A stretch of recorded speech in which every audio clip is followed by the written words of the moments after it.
Hello मेरे प्यारे बच्चों, कैसे हैं आप लोग।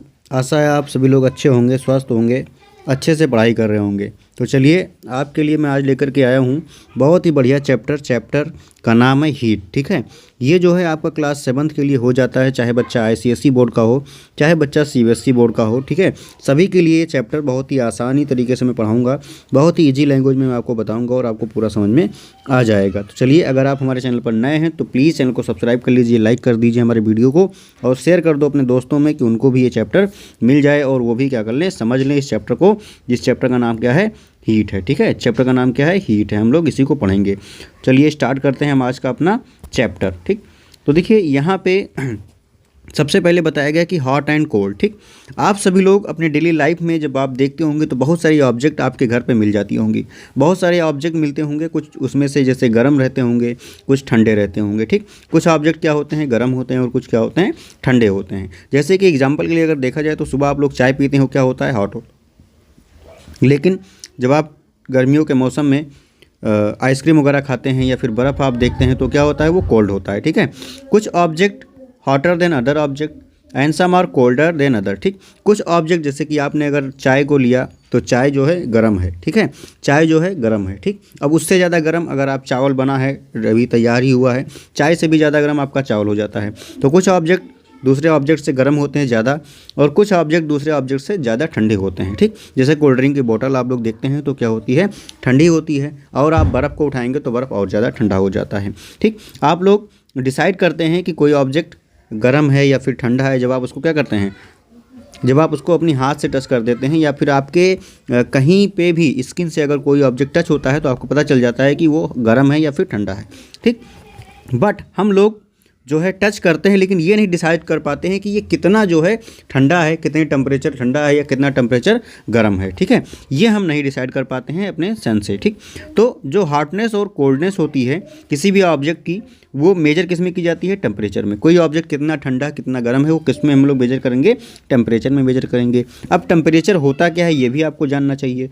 Temperature is a measurable temperature is a measure of degree of hotness of an object. ठीक, टेम्परेचर क्या होता है, ये मेजर करता है किसी भी ऑब्जेक्ट के हॉटनेस को, किसमें, डिग्री में। ठीक है, अब टेम्परेचर को हम लोग किससे मेजर करते हैं, तो एक डिवाइस आती है, मतलब एक उपकरण आता है जिससे हम लोग टेम्परेचर को मेजर करते हैं, उसका नाम क्या है, थर्मामीटर है। ठीक है, उसका नाम क्या है, थर्मामीटर है। उस ऑब्जेक्ट का नाम है जिससे हम लोग किसी भी टेम्परेचर के हॉटनेस को मेजर करते हैं। चलिए उसके आगे हम लोग आ गए तो यहाँ पे आपको मिल जाएगा क्या, क्लिनिकल थर्मामीटर। क्या मिल जाएगा, क्लिनिकल थर्मामीटर मिल जाएगा।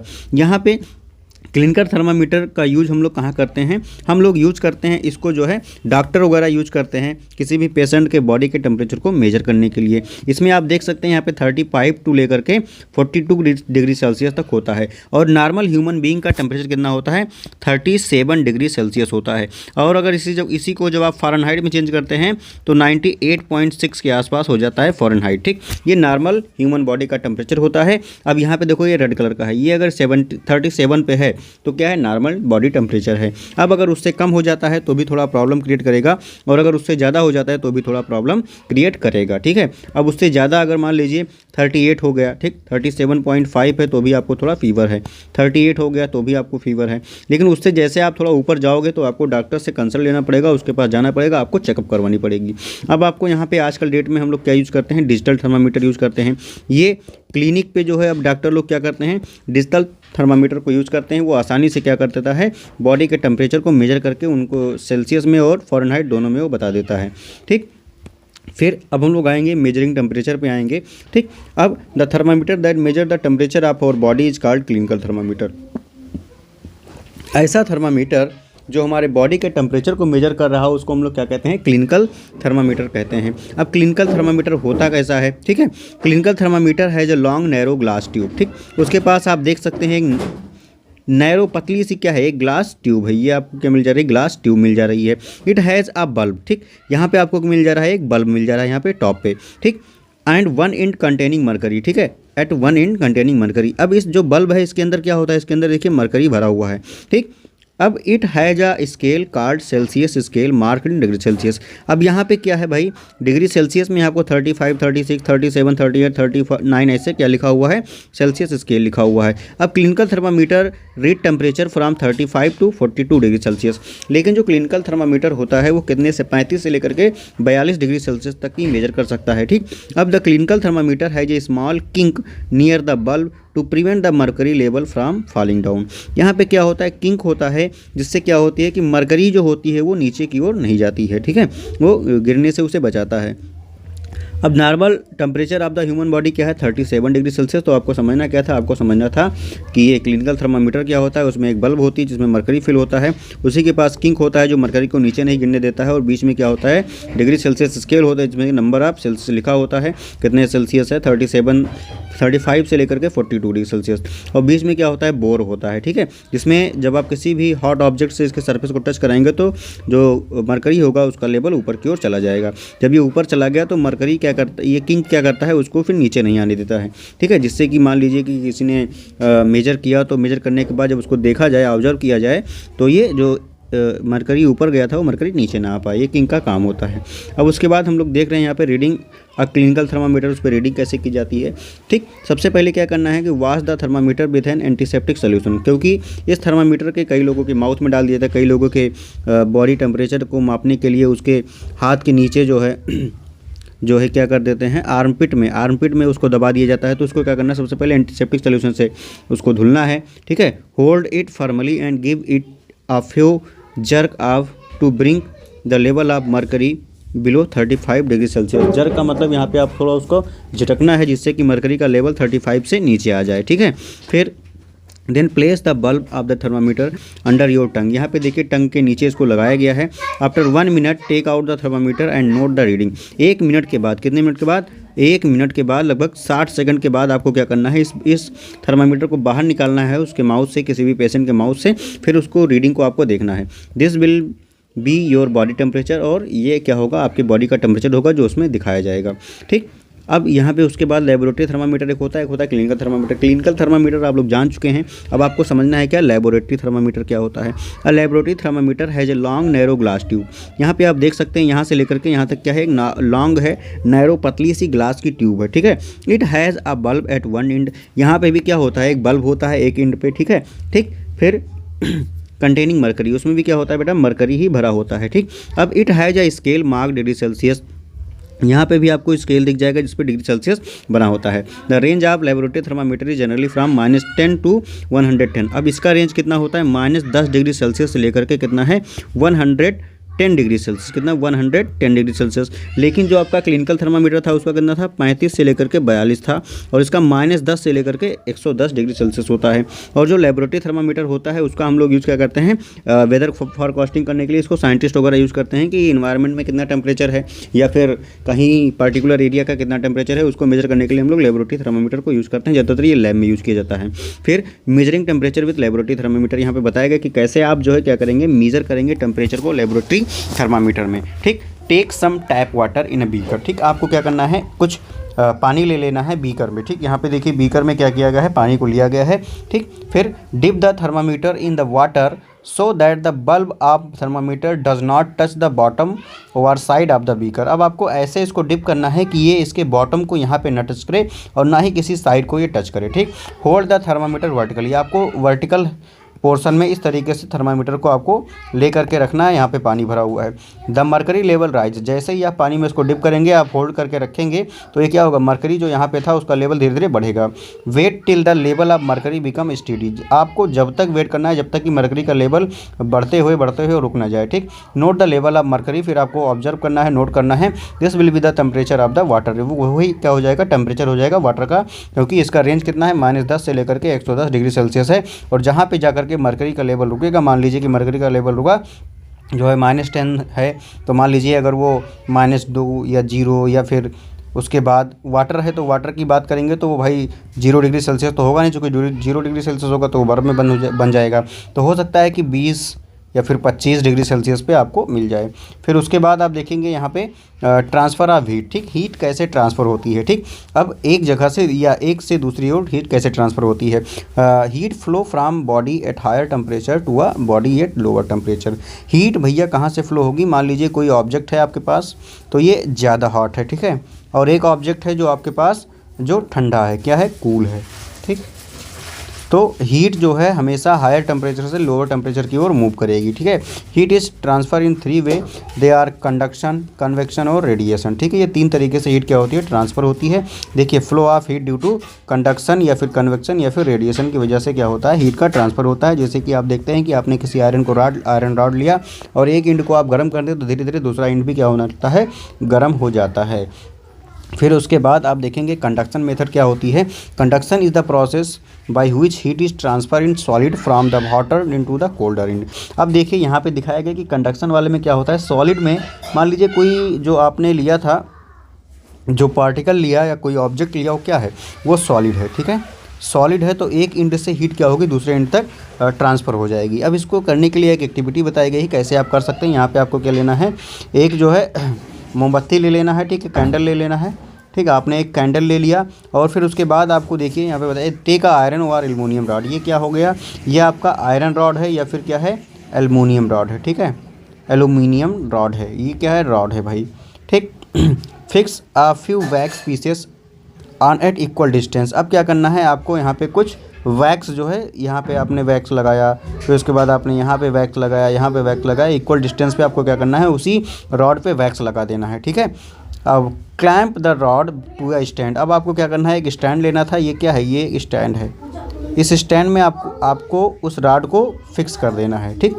अब heat the other end of the rod. अब आपको एक एंड रॉड का, ए मान लीजिए ए है, ये मान लीजिए बी है, तो आपने बी वाला एंड क्या किया, गर्म किया, ठीक। The wax begin to melt and fall down from the heated end. अब यहाँ पे जो वैक्स थी वो क्या हुई, वो मेल्ट हुई और नीचे गिर गई। फिर उसके बाद देखेंगे आप, this so that the heat is transfer from hotter end to the colder end by conduction. तो यहाँ पे आप देख सकते हैं फिर धीरे धीरे जितनी भी यहाँ पे वैक्स आपने लगाई थी वो धीरे धीरे नीचे की ओर गिर जाएंगी, ठीक। तो इसका मतलब क्या हो जा रहा है कि कंडक्शन मेथड से कंडक्ट होकर के क्या हो जा रहा है, हीट जो है ट्रांसफ़र हो जा रहा है। यहाँ पे सबसे ज़्यादा हीट, फिर धीरे धीरे इस तरफ भी हीट आ जाएगी, एक लास्ट यहाँ पे भी उतना ही टेम्परेचर हो जाएगा। फिर उसके बाद आप देखेंगे दूसरा मेथड जो है कंडक्टर और इंसुलेटर को इसी में समझ लेते हैं, ठीक है। कंडक्टर क्या होते हैं यार, material which allow heat to pass through them. ऐसे मटेरियल, ऐसे ऑब्जेक्ट या ऐसे सब्सटेंस जिसमें हीट क्या हो जाए, पास हो जाए, या वो अलाउ कर दें कि भैया तुम हमारे अंदर आओ और हम हीट को पास करवा देंगे, वो क्या हो जाते हैं, वो कंडक्टर हो जाते हैं। इसमें आप देखेंगे आयरन हो जाता है आपका, एल्युमिनियम हो जाता है, कॉपर हो जाता है, ये सब क्या है, गुड कंडक्टर ऑफ हीट हैं। अब इंसुलेटर क्या है भाई, यहाँ पे आप देखेंगे कि कंडक्टर में एल्युमिनियम है, कॉस्ट आयरन है, ठीक है, कॉपर है, स्टील स्लज है, फिर ब्रॉन्ज है, फिर ब्रास है, ये सब जितने मेटल होते हैं ज़्यादातर तो क्या होते हैं, गुड कंडक्टर ऑफ हीट होते हैं, ठीक है। अब इसके बाद आप देखेंगे कि इंसुलेटर क्या होते हैं, are material which do not allow heat to pass through them. अब जैसे कि मान लीजिए कि कोई आपने इंसुलेटर में देखा कि लकड़ी है, लकड़ी जो होती है वुड, ठीक, वुड है, वुड जो है वो अपने अंदर हीट को अलाउ नहीं करती है। आप लकड़ी को आराम से एक इंट को आपने जला दिया, दूसरे इंट पे आप पकड़े रहते हैं, लेकिन क्या आप आयरन का कोई रॉड लेंगे, एक इंट पे आपने खूब गर्म कर दिया, दूसरा इंट आप पकड़ पाते हैं, नहीं। आपको उसको पकड़ने के लिए किसी इंसुलेटर की ज़रूरत पड़ती है, कोई कपड़ा आपको लेना पड़ता है। तो प्लास्टिक हो गई, ग्लास हो गया, रबर हो गया, एयर हो गया, वाटर हो गया, ये सब क्या है, ये इंसुलेटर के एग्जाम्पल है, ठीक। उसके बाद आपका आएगा कन्वेक्शन मेथड। अब ये कन्वेक्शन मेथड क्या होता है, सबसे पहले आपने पढ़ा कंडक्शन मेथड, उसके बाद आपको पढ़ना है क्या है, कन्वेक्शन मेथड पढ़ना है। तो convection is the process by which heat is transferred in liquid and glass and gases from hotter part two the colder part, ठीक। अब इसमें क्या होता है कन्वेक्शन में कि हीट जो होता है कैसे पास होता है भैया, लिक्विड में पास होगा और गैसेस में पास होगा, ठीक है, हार्टर पार्ट से लोअर पार्ट की ओर, ठीक है। मान लीजिए कि कोई एक पार्ट क्या है, एरिया जो है क्या है, वो खूब गर्म है, ठीक, इसमें लिक्विड में, तो वो जो गर्म है वो किधर जाएगा, वो ठंडे की ओर जाएगा, हीट वाला किधर जाएगा, कोल्ड की ओर जाएगा, ठीक है। तो इसको हम लोग समझते हैं एक्टिविटी के लिए। टेक करना है क्या है, take some water in round bottom flask. आपने क्या किया, यहाँ पे पानी ले लिया, राउंड बॉटम फ्लास्क वाला था ये फ्लास्क है जो उसकी बॉटम क्या है, राउंडेड है, ठीक। इसमें आपने क्या ले लिया, पानी ले लिया। Keep it on A tripod stand. फिर आपने इसको क्या किया, एक ट्राइपॉड स्टैंड ले लिया, उस पर रख दिया।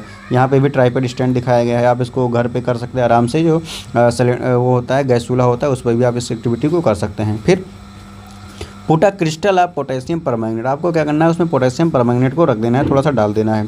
Heat it with a burner, अब आपको क्या करना है, धीरे धीरे उसे हीट करना है, ठीक है। बर्नर का मतलब वही जो हो गया, नीचे आप क्या रखेंगे, ये बर्नर नोब होता है, बर्नर रख दिया आपने, फिर जो है वो गर्म होने लगा।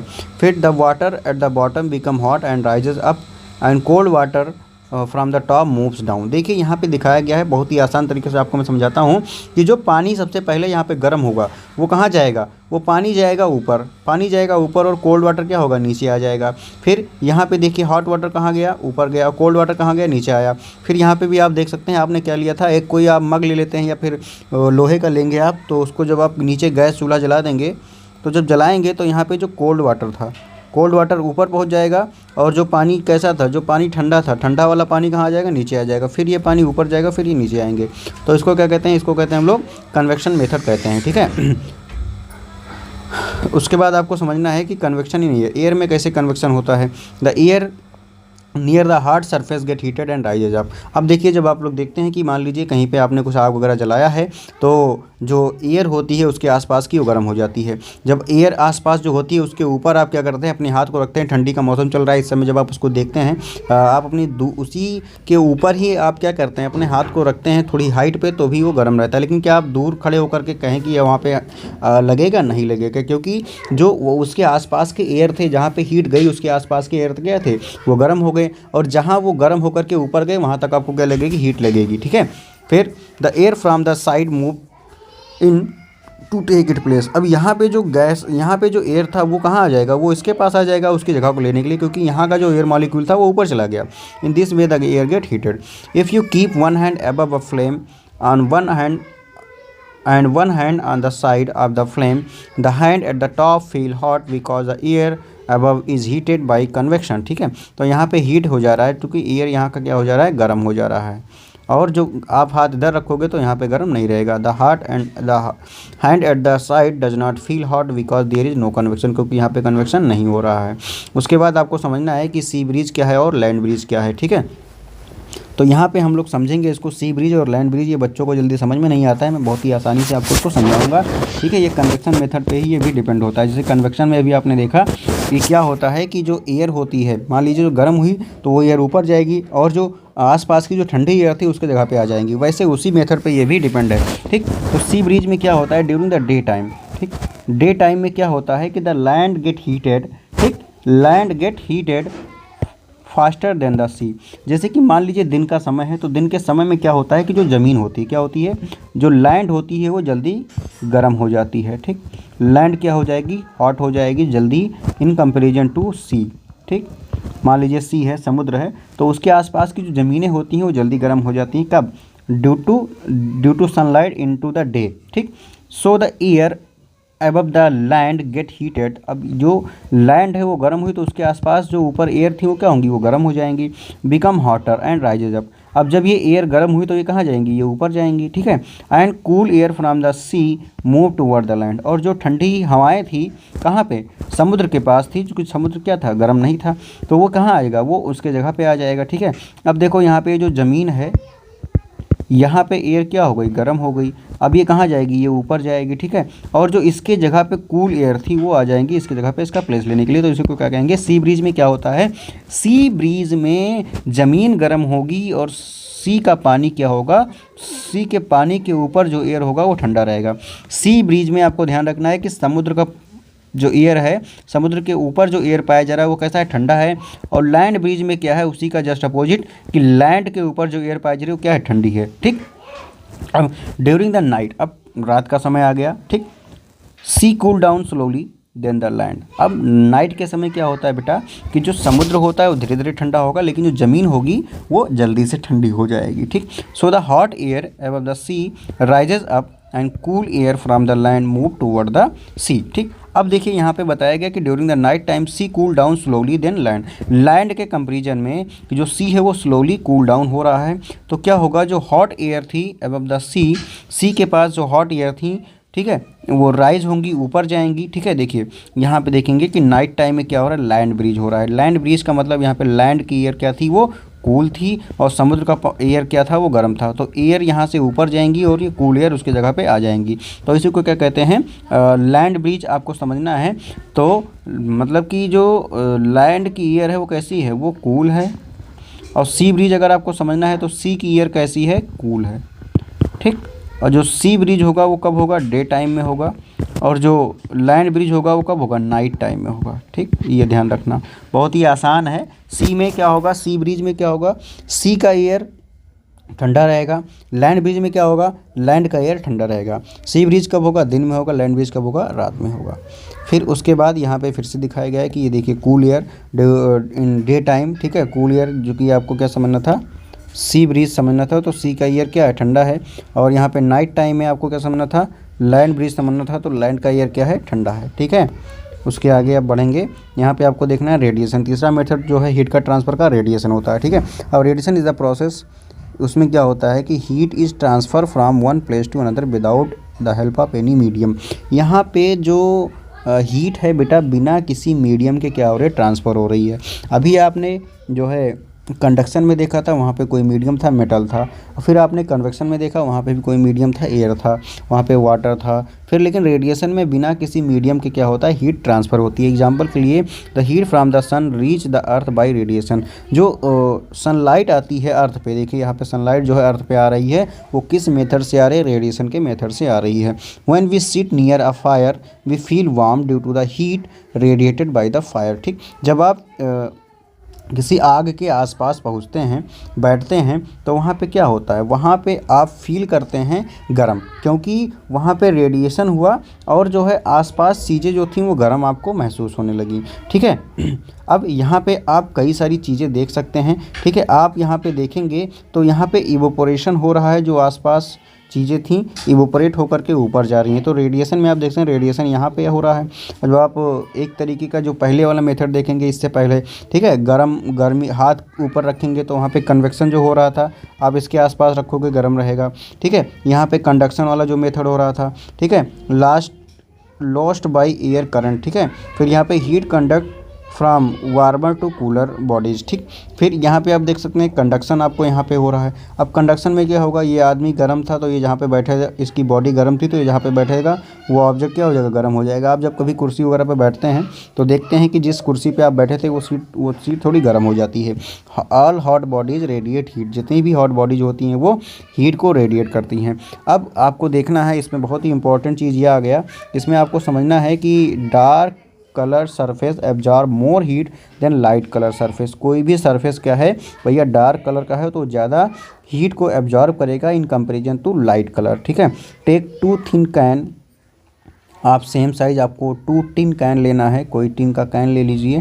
Paint the colour outer surface of one black and other white. एक आपने क्या किया, ब्लैक कलर से पेंट कर दिया और दूसरा आपने क्या किया, सफ़ेद कलर से कर दिया, ठीक। फिर pour equal amount of water in each and leave them in sunlight for about 1 hour. अब आपको क्या करना है, दोनों को भैया इक्वल अमाउंट में दोनों में पानी भर दो, फिर सनलाइट में इसे छोड़ दो 1 घंटे के लिए। Major the temperature of water in both the can. फिर दोनों कैन में आपको क्या करना है, वाटर के टेम्परेचर को मेजर करना है। The water in the black can is warmer than the water in the white can, ठीक। यहाँ पे जो ब्लैक कलर वाले कैन में जो पानी रहेगा वो ज़्यादा गर्म रहेगा, ठीक है। क्यों, क्योंकि जो डार्क कलर होता है वो ज़्यादा लाइट को एब्जॉर्ब करता है, ठीक है। Dark colour surface radiate more heat than light colour. अब यहाँ पे दूसरी चीज़ भी आपको समझनी है कि जो डार्क कलर वाला होगा वो ज़्यादा हीट को रेडिएट करेगा, ठीक है। Take 2 tin can of same size, paint the outer surface of one black and white, pour equal amount of water of the same temperature से 60 डिग्री सेल्सियस। अब दोनों को क्या करना है, आपका दोनों वाटर का टेम्परेचर क्या था, 60 डिग्री सेल्सियस। अब आपने एक रूम में उसे छोड़ दिया लगभग छाँव में 10 से 15 मिनट के लिए। फिर दूसरी बार जब आप उसके टेम्परेचर को मेजर करेंगे दोनों का, तो the water in black can is cooler than the water in white colour. यहाँ पे जो था, यहाँ पे लगभग 55 डिग्री सेल्सियस मान लेते हैं रहेगा, और यहाँ पे जो है लगभग 40 से 45 डिग्री सेल्सियस रहेगा। क्यों, क्योंकि ये ब्लैक कलर वाला जो था वो ज़्यादा हीट को रेडिएट किया, उसने एनवायरनमेंट में ज़्यादा हीट को रेडिएट किया, ठीक है। फिर अब आपको समझना है kind of cloth we wear in winter. आप विंटर में ऊनी कपड़े क्यों पहनते हैं, क्यों नहीं आप जो है कॉटन के कपड़े आराम से जो गर्मी में पहनते हैं वही पहनते हैं। Dark colour surface absorb more heat than light colour surface. ठीक, dark colour surface radiate more heat than light colour surface, ये आप अभी उससे पहले जान चुके। जो डार्क कलर होगा वो ज़्यादा हीट को क्या करेगा, रेडिएट करेगा, और साथ ही साथ अगर जो डार्क कलर है वो ज़्यादा हीट को क्या करेगा, एब्जॉर्ब करेगा। ठीक है, फिर we wear dark colour cloth in winter because it absorb more heat and keep us warm. आप ठंडी के मौसम में देखते होंगे सब लोग बड़े लाल पीला हरा गुलाबी सब चटक रंग के काले रंग के जैकेट पहनते हैं, स्वेटर पहनते हैं। क्यों? क्योंकि वो लाइट जो हीट है उसको ज़्यादा क्या करेगा, एब्जॉर्ब करने का काम करेगा। We wear light cloth in summer because it reflect most of the heat and keep us cool. गर्मी के मौसम में आप देखते हैं ज़्यादातर लोग सफ़ेद या हल्के कलर वाले कपड़े को पहनते हैं। ठीक है, क्यों? क्योंकि वो गर्मियों में क्या करता है, ये हीट को रिफ्लेक्ट करने का काम कर देता है। We wear woollen cloth during winter because wool is a poor conductor of heat and air the air in between the wool fiber prevent loss of heat from our body so we feel warm। अब एक चीज़ आपको ये भी ध्यान रखना है कि आप वूलन कपड़े क्यों पहनते हैं ठंडियों के मौसम में। ठीक, तो जो वूलन कपड़ा होता है बेटा, तो ये क्या है, पुअर कंडक्टर है हीट का। जो आपके बॉडी का जो टेम्परेचर है, इसके जो फाइबर होते हैं वो क्या करते हैं, अपने बॉडी के अंदर जो एयर वगैरह जो होती हैं उनको ट्रैप करके रखते हैं, उनको बाहर नहीं जाने देते हैं। तो आपके बॉडी का जो टेम्परेचर होता है वो मेंटेन रहता है। ठीक है, फिर उसके बाद हम लोग आएंगे, देखेंगे यहाँ पे रेडिएशन देख लिया आपने। देखिए इसको समझ लेते हैं। आपको यहाँ पे देखिए कन्वेक्शन आप देखेंगे, और फिर कन्वेक्शन से ही आपको कहाँ यहाँ पे क्या हो रहा है, ये रॉड है, आयरन की रॉड है या फिर एल्युमिनियम की है, तो यहाँ पे कन्वेक्शन हो रहा है, यहाँ पे कंडक्शन हो रहा है, और यहाँ पे क्या हो रहा है, रेडिएशन हो रहा है। यहाँ पे आप देख सकते हैं कन्वेक्शन, यहाँ पे आप देख सकते हैं कंडक्शन, और यहाँ पे आप क्या देख सकते हैं, रेडिएशन आप देख सकते हैं। तो कन्वेक्शन में आपने देखा कि जो गर्म हुआ पहले नीचे का पानी वो ऊपर गया, ऊपर का पानी नीचे आया। ठीक, अब उसके बाद यहाँ पे आपको कुछ दिखाया गया है कि पेपर स्पाइरल दिखाया गया, मोमबत्ती दिखाई गई। ठीक है, फिर आप देख सकते हैं कि आपको ये टॉपिक समझ में आ गया होगा। Thank you for watching. अगर कोई डाउट है तो please you can ask any doubt. ठीक है, कमेंट करके आप जो है किसी भी डाउट को क्या करें, पूछ लें हमसे। ठीक।